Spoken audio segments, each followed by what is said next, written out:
I see you. I'm gonna get you. I'm gonna get you. Oh, I didn't get you. The star traveling hero Buzz Lightyear has come a long way since Toy Story, and Lightyear makes sure to fit in tons of references to the character's legacy. We noticed and we want to tell you about them. So strap in for details you missed in Lightyear. Also, spoilers ahead, but duh. You're mocking me, aren't you? It always works. Buzz blows into Ivan, his autopilot companion, much like you would blow into an old Nintendo 64 cartridge before putting it into the console. What's more important for any hero than a good wardrobe? Every time Buzz travels through space and arrives at a new time period, he's in a different colored suit. You always gotta read the label. On Socks's original box, the initials PCR can be made out, spelling out Personal Companion Robot, which he is. Go figure. Hello, Buzz. Mid-credit, because this movie has 3 post-movie scenes, if you didn't know. In the mid-credit scene, Commander Burnside is sitting in his office. On the shelves are the iconic Toy Story aliens and the Wall-E robot Mo. Every Pixar film has gotta have it. As Buzz is driving to get away from the soldiers, the Pizza Planet truck is seen on the left side. We had to shine some light on this cameo. The famous Luxo Jr. lamp appears as a constellation in the film when Buzz flies into space. To New Beginnings. The ship the crew ends the film on is the same ship from the OG Toy Story film that Buzz lands on Andy's bed in. That's good marketing. My ship has crash-landed here by mistake. And now for the final dish. Inside the vending machines in the film are castle cakes, which observant watchers will recognize from the film onward. That's not possible. It is. Everyone loves dinosaurs. Inside Alicia's quarters, there is a toy dinosaur on the table, an obvious nod to infamous Toy Story character Rex. Ah, someone's coming! Now's the time for some Robo-themed details. After things go wrong during his first hyperspeed test, Buzz tries to get his ship back to the ground. Unfortunately, Ivan is no help at all. Buzz shouts, "Open the fuel door, Ivan." The computer responds, "I'm sorry, I didn't quite catch that." A clear parody of Hal's cold, "I'm sorry, Dave. I'm afraid I can't do that." After Dave's request, "Open the pod bay doors, Hal." From 2001, A Space Odyssey. Speaking of Robo Bros, Socks, Buzz's robotic cat comrade, is able to hack into computer systems using his tail. When he locks in, his head spins around in full 360-degree motions, and he starts saying beep boop, beep boop, beep boop, beep boop, beep. A pretty clear reference to R2-D2's own habits in Star Wars and his rotating head. I didn't know Buzz visited Mandalore. On the base there is a jetpack sitting to the side that looks like the ones the Mandalorians use. Most famously Boba Fett from Star Wars Return of the Jedi. You know nothing, Buzz Lightyear. Midway through Lightyear, Buzz and the gang infiltrate an old mining station to get a computer part for their ship. However, they accidentally trip the outpost security system, trapping themselves in bright orange capture cones. Sound familiar? It should to Toy Story 2 fans, which has a street crossing scene where Buzz, Rex, Ham, and the rest of the crew hide under traffic cones in order to cross a busy road. Must be from carrying so many franchises on his back. Buzz Lightyear cracks his neck while exiting deep sleep, just like Lucas Lee in Scott Pilgrim vs. the World. Both of these roles star Chris Evans. To infinity and beyond. I guess he's a director, writer, actor triple threat for a reason. There seems to be a thorough line for Disney films where characters are trying to get off the planet they are on. I have to get off this planet. As Taika Waititi notices in this interview. Well, they all wanted to get off the planet. Once you hear about crystallic fusion, you don't forget about crystallic fusion. It's a big part of this film, and it's been a part of Buzz's story since the very beginning in Toy Story when he first mentions it. Do people still use fossil fuels, or have you discovered crystallic fusion? I'm more of a Sector 2 person myself. At the end of Lightyear, Buzz's new team is assigned to head to the Gamma Quadrant of Sector 4 for some investigating. That destination may ring familiar for Toy Story fans. I'm stationed up in the Gamma Quadrant of Sector 4. The location is mentioned again in Toy Story 2, as it's the setting of Buzz's battle with Zurg. It's sort of his deal. Buzz's resistance to teamwork, and specifically to working with anyone he deems unqualified, is pretty accurate to his portrayal in the first Toy Story. In both films, he goes from a moody loner to a happy member of a larger group. Buzz's general hesitation at normal social interaction and relationship building is a thorough line from his character in Toy Story, as the character is always more focused on the mission at hand. Ready, Captain Lightyear? Ready as I'll ever be. Luke, I am your... you. During the film, Zurg is revealed to be an older version of Buzz Lightyear. In Avengers Endgame, Captain America appears as an old man after time traveling himself. Is Lightyear just an alternate Captain America film? There's a lot of crossover, maybe Chris Evans demanded it? It's a 90s kid thing. The digital readouts in Lightyear have the same blocky overlays of 90s computer screens, which makes sense for a movie that's supposed to have been released in 1995 when Andy first saw it. The writer certainly committed to the mid-1990s inspired tech in multiple ways, as per our other entry with the cartridge blowing and all. All right, year. Interstellar spoilers ahead. Bet you didn't know Lightyear was going to reference Interstellar and Matthew McConaughey, did ya? Dealing with time dilation is not a strictly Interstellar thing, but it's hard not to connect the fallout that happens with the characters from Interstellar time traveling and what happens to Buzz. Buzz also continues to do it over and over despite discovering all the years he's missing, which I don't think Matthew McConaughey's character would have done the same. They might be yellow, but they ain't C-3PO. Zurg's robot army in Lightyear are a little more advanced and intimidating than the ones seen in Toy Story 2, but they still have the same basic yellow design.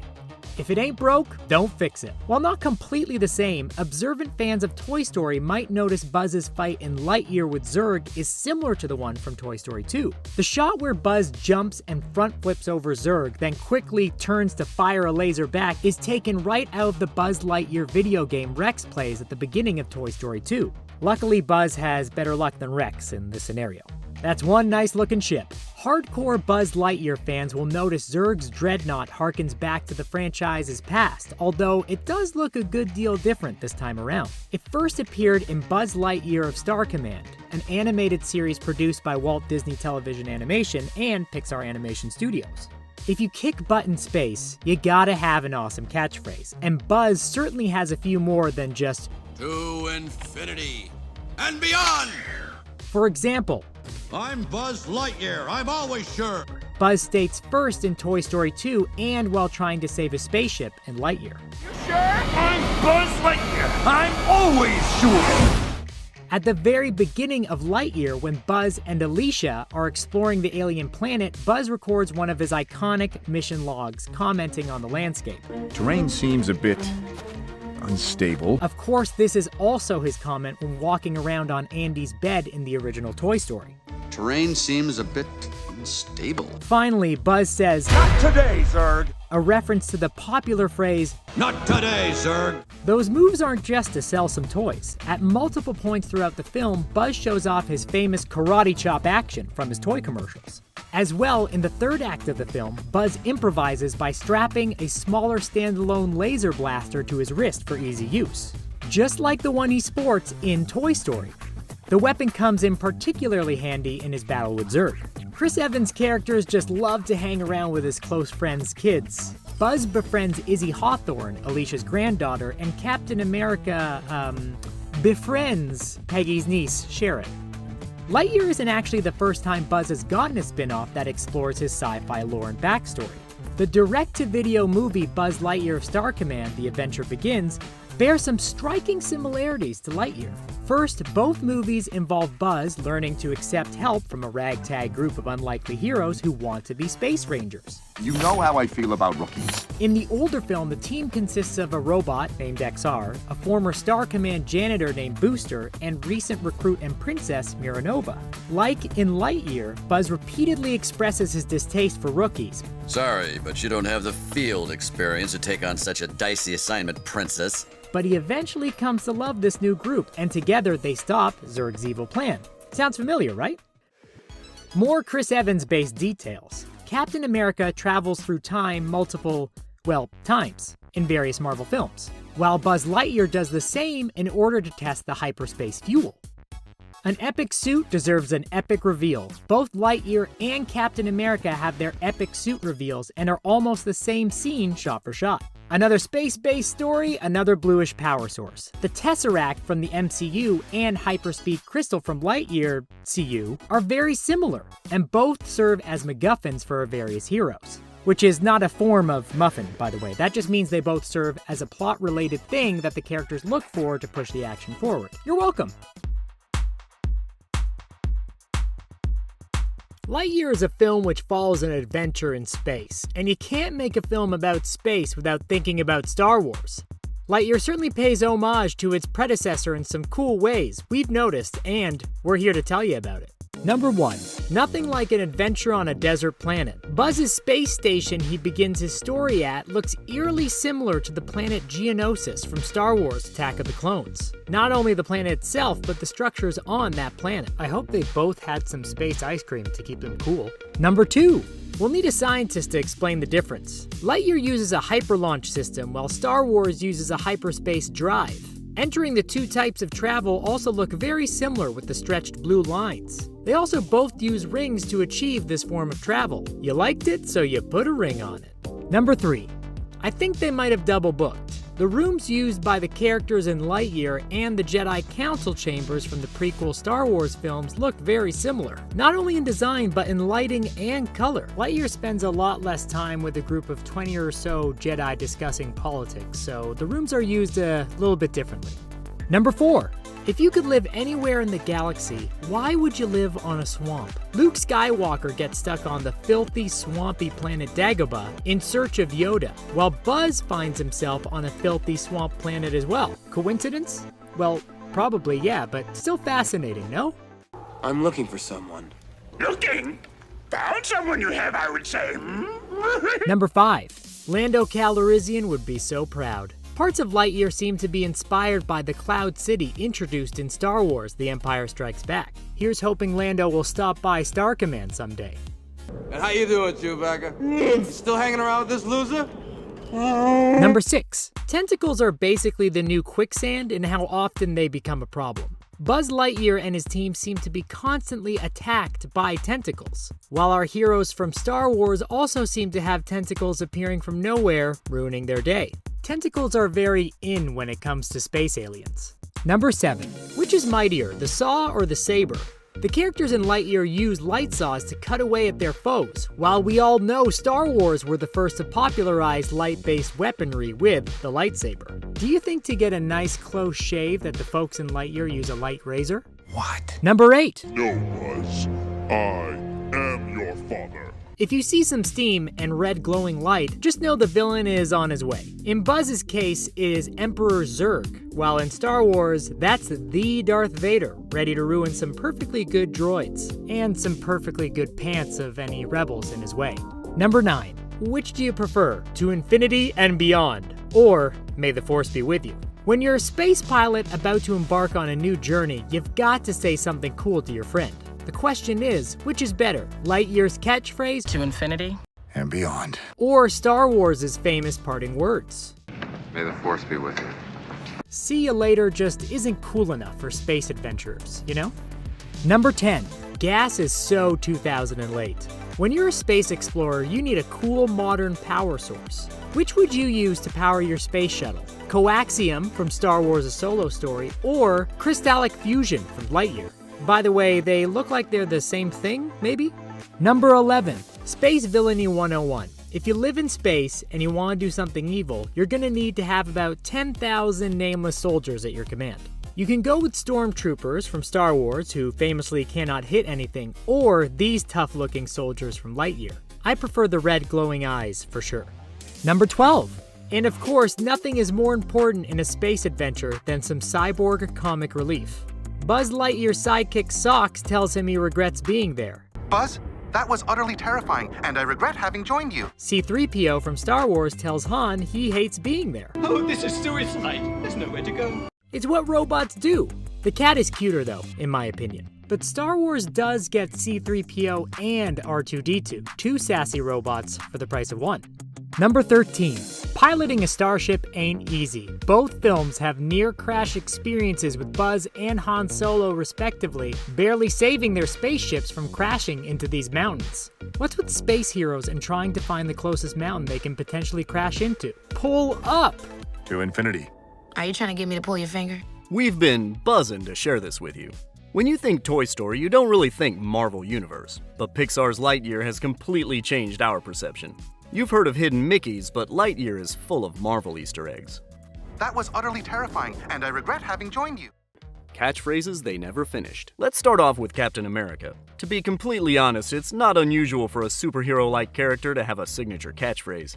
Buzz Lightyear has To infinity and beyond! which we get an adorable backstory to in this film, by the way. And Captain America has his Avengers! Assemble. But what makes the two so similar is how there's both a moment where they're cut off before they're able to say the line. Captain America at the end of Age of Ultron. Avengers! And Buzz here. To infinity?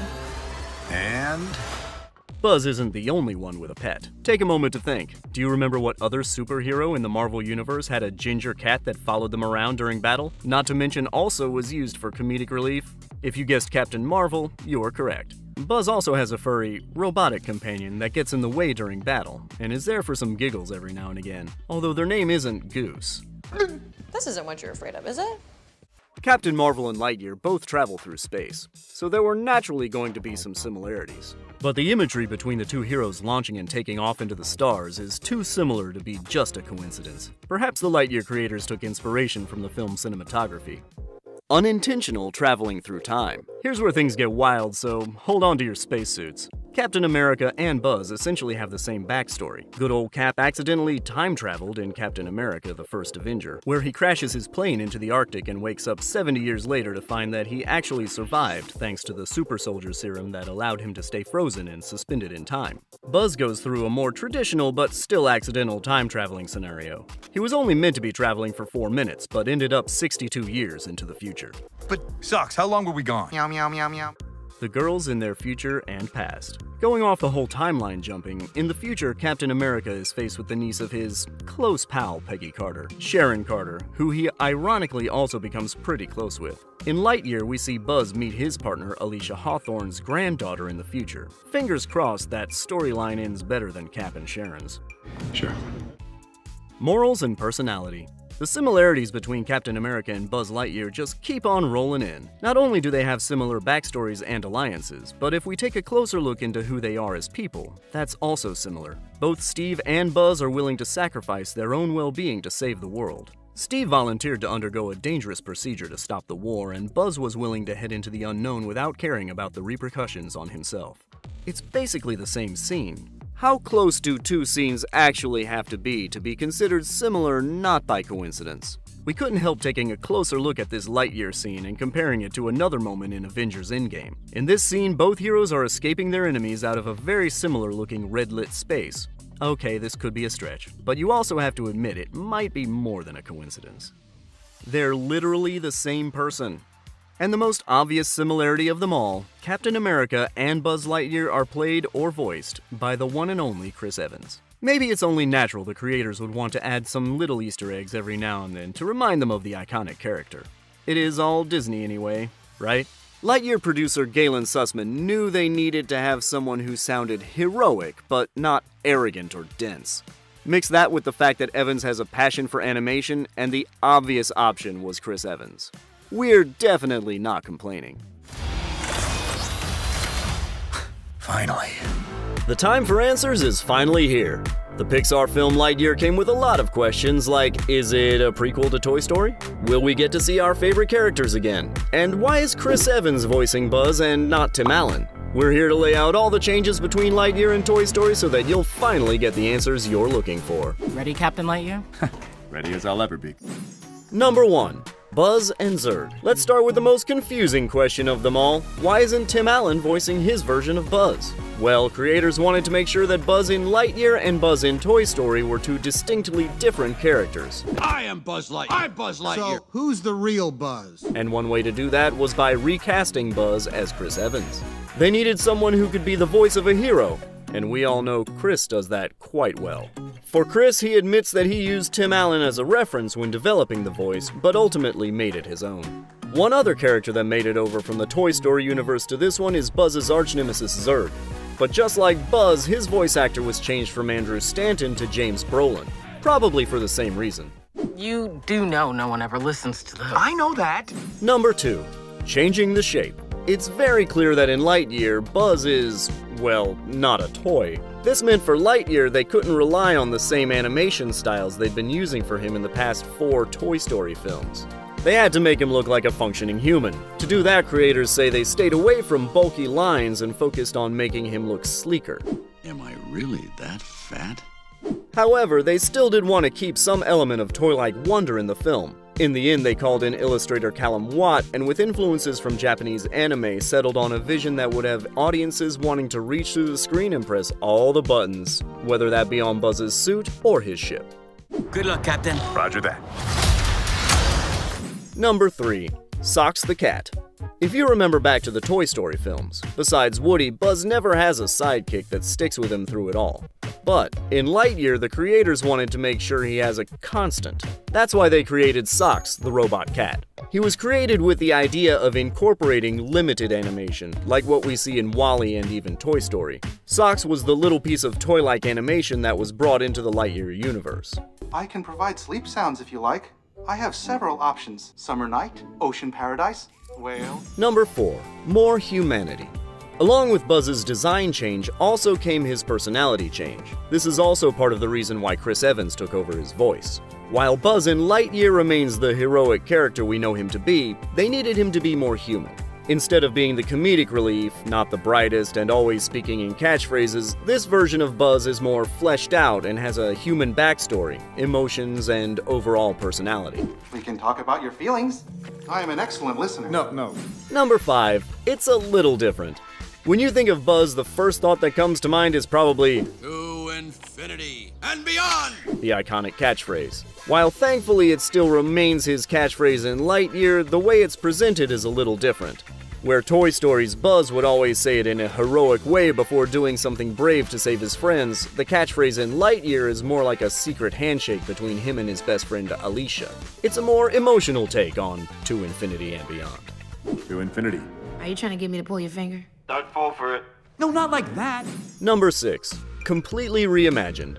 Bringing it back to Zurg, not only was his voice changed in Lightyear, but his entire look was altered. This was because Zurg needed to be represented as a threatening villain to both Buzz and the audience, and a toy-looking version of him wasn't going to do the trick. Basically, he needed to be the Thanos of Lightyear.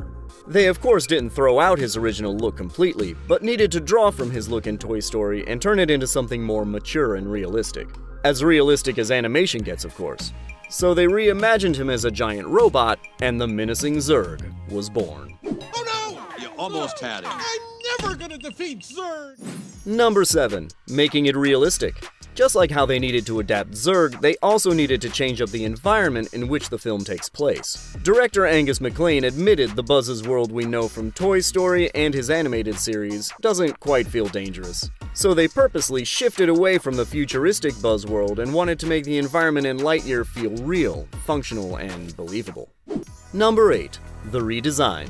There's nothing more epic than the reveal of a hero's suit for the first time. While at first glance, Buzz's Lightyear suit may seem super similar to the one we see Buzz wear in Toy Story, the animators needed to create this one in a more functional way. Meaning that all the buttons and functions work and it's not exactly attached to his body. We see him in other clothes. The most shocking Buzz change of them all might just be the reveal that he actually has a full head of hair. What? Number 9. Representation in the film. Something the creators knew they had to do when developing the Lightyear story was to have the film reflect the real world. That meant having audiences be able to see themselves within the characters and representing both people of color and the LGBTQ+ community within the movie. When the kiss between Buzz's best friend Alicia Hawthorne and her wife was cut from the film by the studio, the LGBTQ+ workers at Pixar and their allies got together to get it back into the movie. Everyone, listen! Sunnyside could be cool and groovy if we treated each other fair. Number 10. Where does Lightyear fit? So probably the most important difference between Lightyear and Toy Story is the universe it takes place in. Here's where things get kind of meta. Despite what we all may have thought, Buzz was not a real person in the Toy Story world, but was instead a character in Andy's favorite film. Lightyear is the movie that Andy watched in order to become obsessed with his Buzz action figure. In other words, there are no direct Toy Story references in the film because the two are completely separate from one another. Listen to me, you're not really a space ranger, you're a toy. What? Number 11. More realistic. Fight scenes and anything action-like that ever happened in Toy Story was very toned down for the film, reason being it was made for young children, and the fact that the characters fighting were actually toys. That means creators were limited in what they could portray, but not for Lightyear.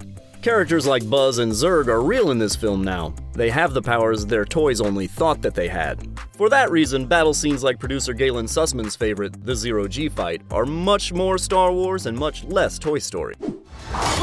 Did I get it? Pretty close! Number 12. Buzz has other friends. Like we mentioned earlier, this movie takes place completely separate from the world of Woody and Jesse's. And while this may seem obvious, one of the huge differences is that Buzz is without the friends we're used to him interacting with. Instead, he has his best friends Alicia Hawthorne and then eventually the help of Alicia's granddaughter Izzy. He also has other friends in Mo Morrison, Commander Burnside, and Airman Diaz. You're mocking me, aren't you? Yeah, but in a supportive way. There are as many references to Toy Story and Lightyear as there are stars in the sky. So we're going to infinity and beyond to bring you everything we could find. Number 1. Who's better at karate, Movie Buzz or Toy Buzz? You may recall the Buzz Lightyear toy comes with karate chop action. Use your karate chop action! Well, Lightyear Buzz does as well. Hello, Buzz. I am Socks. Number 2. 2-star rating for Star Command's customer service. Buzz Lightyear to Star Command. Come in, Star Command. Buzz Lightyear to Star Command. Come in, Star Command. Why don't they answer? Number 3. Fusing the plot of Lightyear seamlessly requires detailed work like this. Do people still use fossil fuels, or have you discovered crystallic fusion? Over 25 years later, we've discovered it with the release of Lightyear. Number 4. These were the bots we were looking for. Emperor Zurg made a bold appearance, but so did the lesser-known Zurg bots from Toy Story 2. Number 8. Did any of the other Space Rangers get their own toy? Of course, one of the biggest references are the Space Ranger suits. But did you notice there was more to it than just the suit? When Buzz is looking around the strange planet for the first time, we get a first-person perspective of his view. And his reflection can be seen in the helmet. Just like in the original Toy Story when he first crash-landed in Andy's room. Number 9. Mission log. We just like the sound of our own voice. Just doing the mission log. You do know no one ever listens to those. I know that. You may have noticed that a line from Toy Story got reused in Lightyear during the mission log. No sign of intelligent life anywhere. Hello? Number 11. Oh boy. Socks. While it might not seem like anything special, given Socks is really the only toy in the movie, it's important we analyze every part of his existence, because guess what? The unboxing of Socks is incredibly familiar to the scene where Woody saved Jessie on the plane in Toy Story number 13. The names of these two sound like phone companies or dogs. Status. Booster. Go. GNC. Go. Fido. Go. Did you catch that? Booster and Fido were characters in the Buzz Lightyear of Star Command TV series. Number 15. Buzz has always been a bit hyper. It's in the name. Our first hyperspeed test flight is a go. You are clear for hyperlaunch? The impact must have awoken me from hypersleep. Number 16. Great Scoits. The ship that Buzz nicknamed Turnips says SC-01TS on the side. It stands for Star Command Number 1 Toy Story.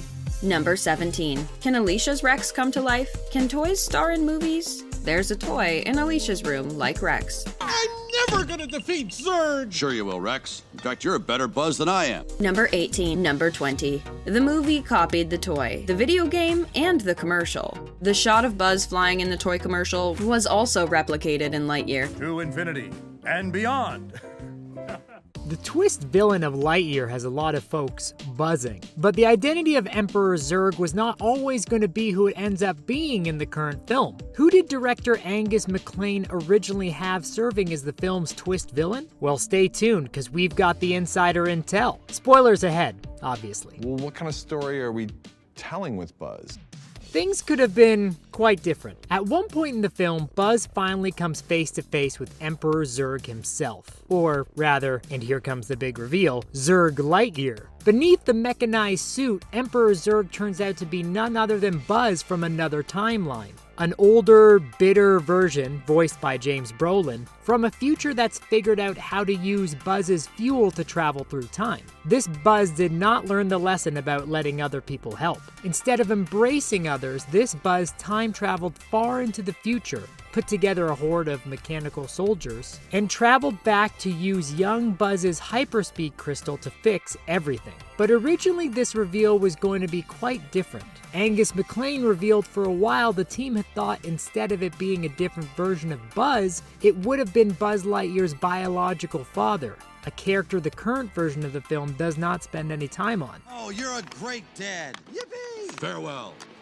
Some people take jokes way too seriously. The production team weren't the only ones thinking this was actually going to be the case. A lot of people had assumed that a throwaway line in Toy Story 2 might have been the actual reality to be revealed in Lightyear. In what was meant as a gag and an homage to Star Wars, while the toy versions of Zurg and Buzz do battle in an elevator shaft, Buzz says, "You killed my father!" with Zurg revealing to Buzz, I am your father. Back in 1999, there obviously had not been a fleshed out storyline for Buzz and Zurg. And just to be clear, toys do not procreate, as far as we know. What? This leads us to Star Wars: Return of the Buzz. Buzz in Lightyear is much like Luke Skywalker in Star Wars. Zurg, since his creation was always meant as a Darth Vader parody, hence the voice distortion, heavy breathing, large mechanical suit, and general evilness.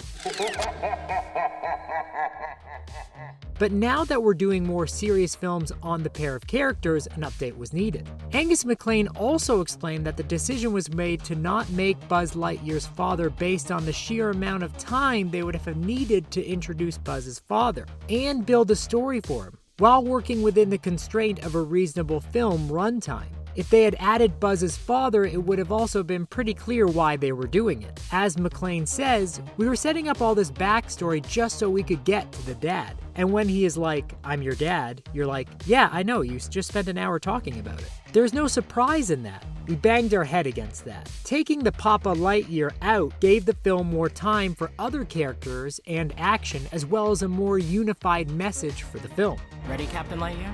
Ready as I'll ever be. One of the producers for Lightyear stated that the most interesting bad guys are just a few bad choices from not being the villain. And when you look at the choices that they're confronted by, you could say, oh, I could see making that choice. Those are the ones that make you think.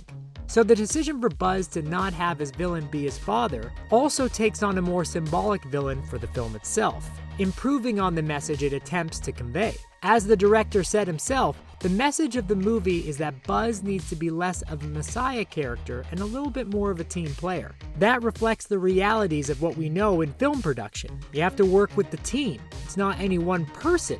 You're not going to have all the answers. Sometimes you need to ask for help. You sure? I'm Buzz Lightyear. I'm always sure.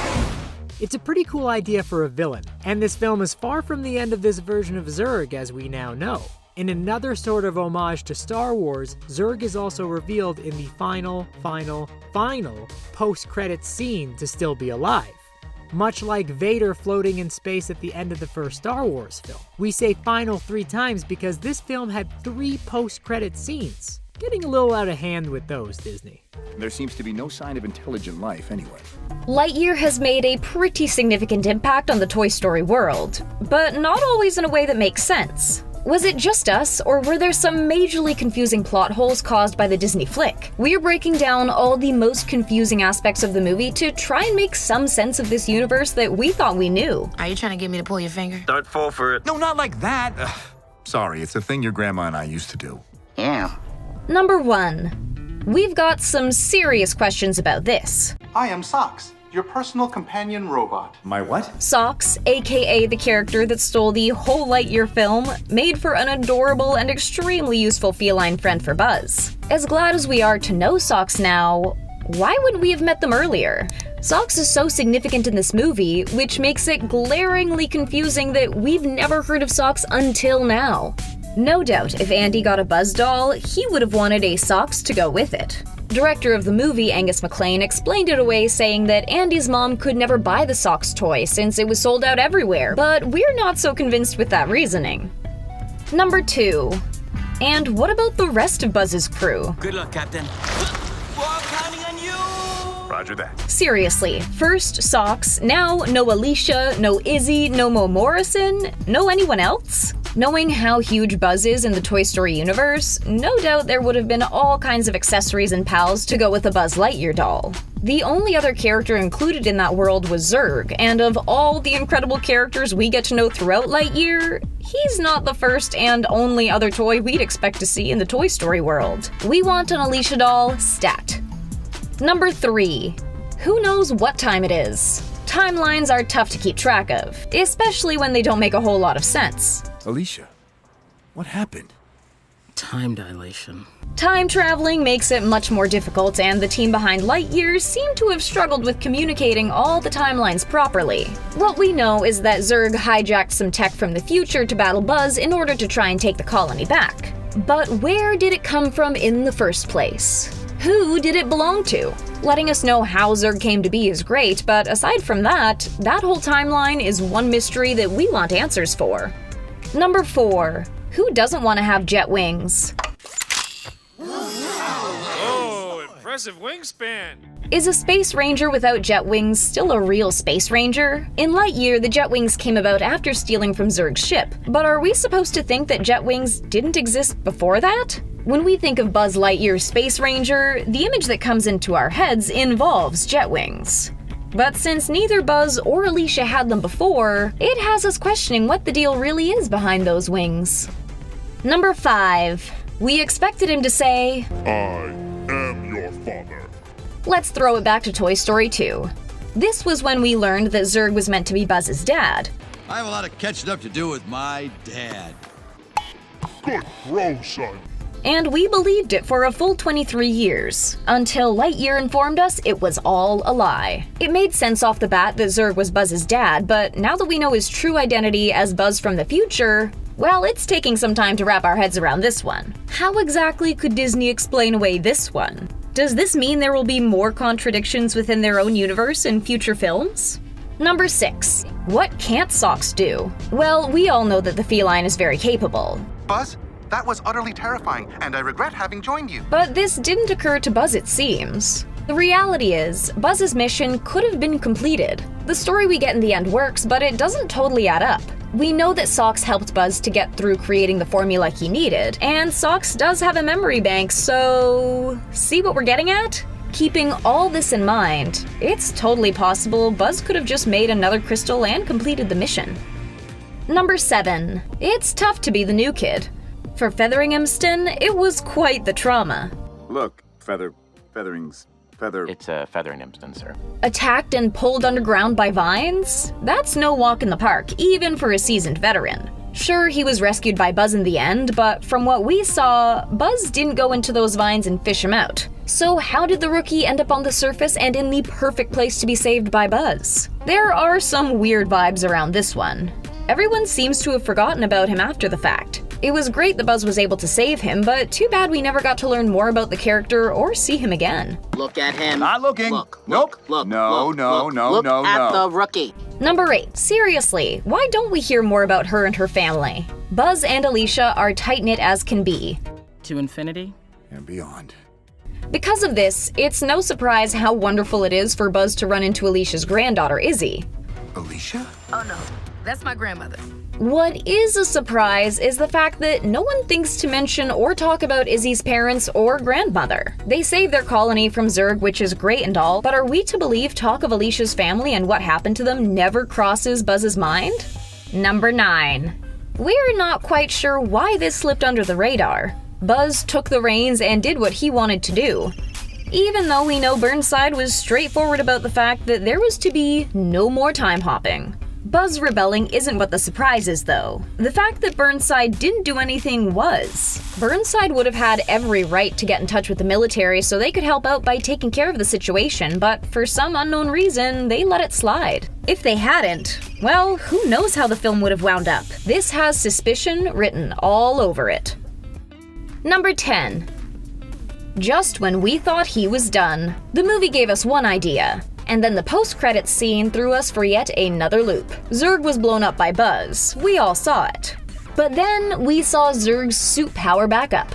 Floating around in space isn't an ideal condition to recover from, but was this Disney telling us that this wasn't the end of Zurg? The only thing we can be sure of is that Zurg can be full of surprises. Or should we call him Old Man Buzz now? Number 11. Steel is full of mysteries. Did I get it? Pretty close. She was very familiar with explosives, and a definite asset to have on the team. Oh, and in case you somehow missed it, now would be a good time to remind everyone that she was also a convict. This, and they shave a little time off my sentence. The fact is, she stole a ship, so she was sent to jail with good reason. But what isn't totally clear is why exactly she stole the ship in the first place. We also don't know if before her epic ship stealing, she was someone who'd gotten in trouble with the law before or not. As far as fascinating characters go, she's near the top, but we would have loved to know some more details about what her deal actually was. Number 12. A sequel could hold some answers. Once Lightyear got to the end, it did set us up for a sequel, but it also kept things very mysterious. We got a beacon, but what lay ahead for the crew? Is that beacon a good or a bad omen for Buzz and the team? No. I surrender! Burnside really wasn't so clear when it came to talking about what this mission was. It feels like only a sequel could give us the answers for this one, so here's hoping something will come through so we can know what that beacon was all about. Lightyear has definitely given us a lot to think about. Why was Buzz flying solo in the Toy Story films when he had all these incredible sidekicks hanging out? Who knew we'd leave with so many more questions than answers? And as for what the Lightyear universe holds, well, we'll just have to hope a sequel will come through. Which plot hole has you the most shook? Let us know in the comments, and make sure you've clicked that subscribe button so you don't miss any of our content from here at The Things Animated.